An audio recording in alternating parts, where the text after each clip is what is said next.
Welcome to the WanderLearn Show. I'm your host, Tapon. It's May 10th, 2024. In this episode, I have Glen Van Peski. He is the author of Take Less, Do More. Fantastic book. You should definitely read it, especially if you like Hike Your Own Hike. Today's news, you've got Donald Trump fighting a hush money trial. You've got some attacks in Israel and Gaza, which is ongoing. Problems in Ukraine, in Kharkiv, which is the northern city.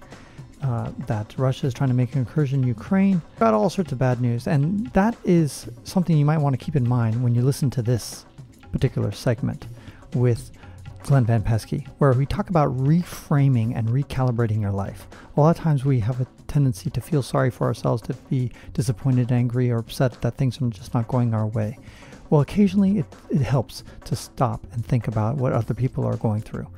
Okay, he'll be back next week, where we'll talk a little bit more about what stuff you should carry in your backpack. The most interesting episode, I think, is the final one, where it's the fifth and final one, where he talks about surviving a plane crash that killed his pilot. It was a small plane. You're going to want to subscribe to hear that one. That's coming out in 2 weeks.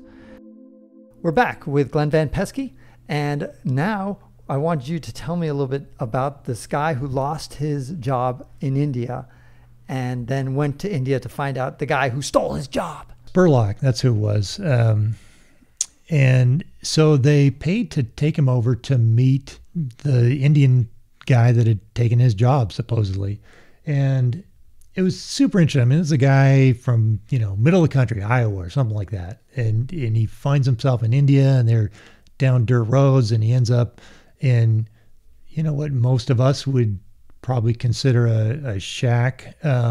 And you've got the grandparents and the kids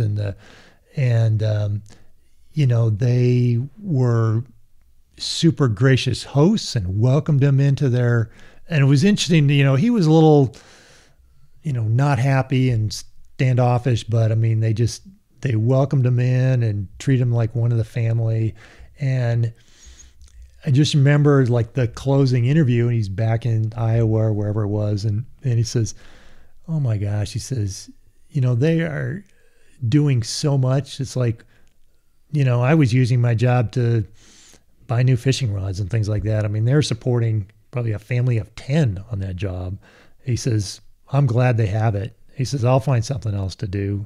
Gave him a new perspective on his life and how good he has it.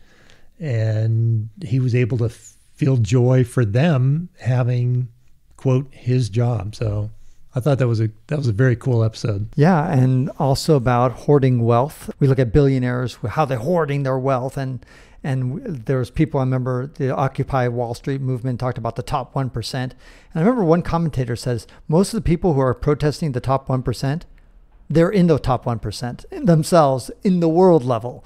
In other words, compared to the average person in Bangladesh or whatever, I mean, those guys in Manhattan who are protesting against the top 1% are part of the global 1%. And they just don't even realize it, because sometimes we just forget. We get lost in our own little world, and we don't realize how incredibly blessed we all are. And I think backpacking teaches you a little bit about that, because we all go back to basics. I mean, we're literally sleeping on if you're like you and me, we sleep on these razor thin tarps, pads, and have a tarp, not even the luxury of a tent. And we sleep in the quite austere conditions.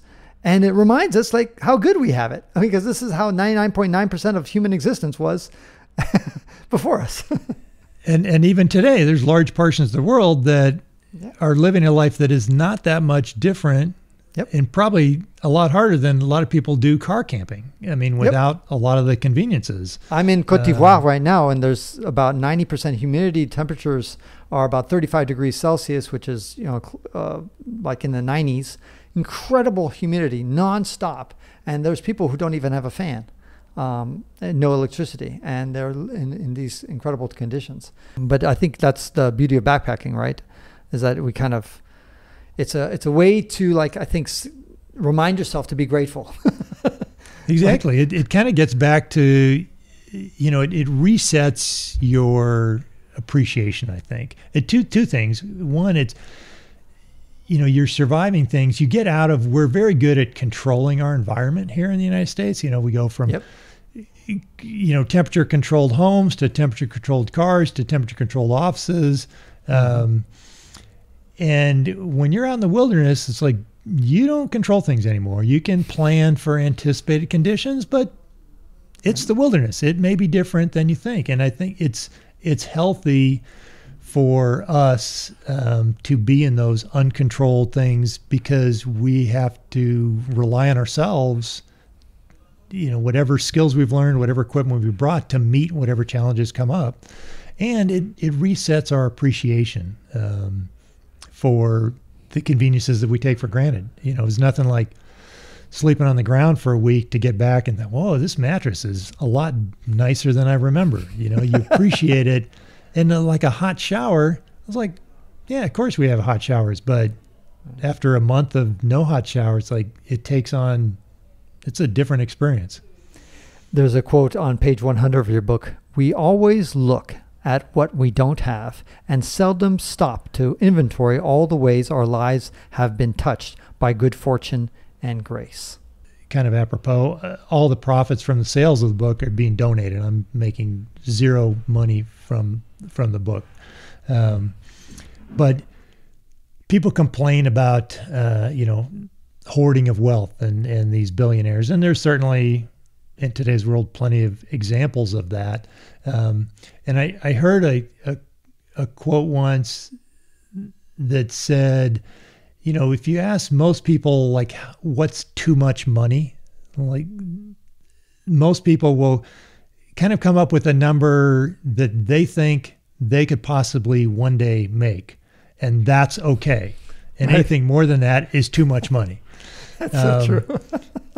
Yeah. But, we were having a discussion railing against like the Jeff Bezos and Elon Musk and, people, the bazillionaires of the world, and saying, no, they should be doing more to give back, to solve the problems of hunger and disease and in so many parts of the world.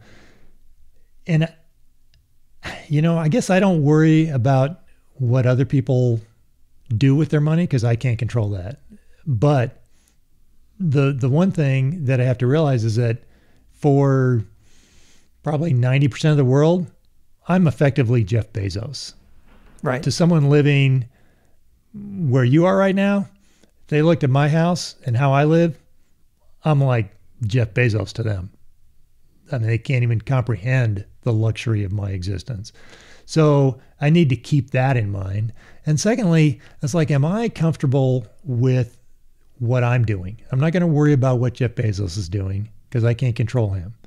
But I can control what I do. And so I need to make sure that what I do is that I'm okay with it. And that's, my personal rule is if I'm not noticing the amount that I'm giving away, well, then I should give away more. Yeah.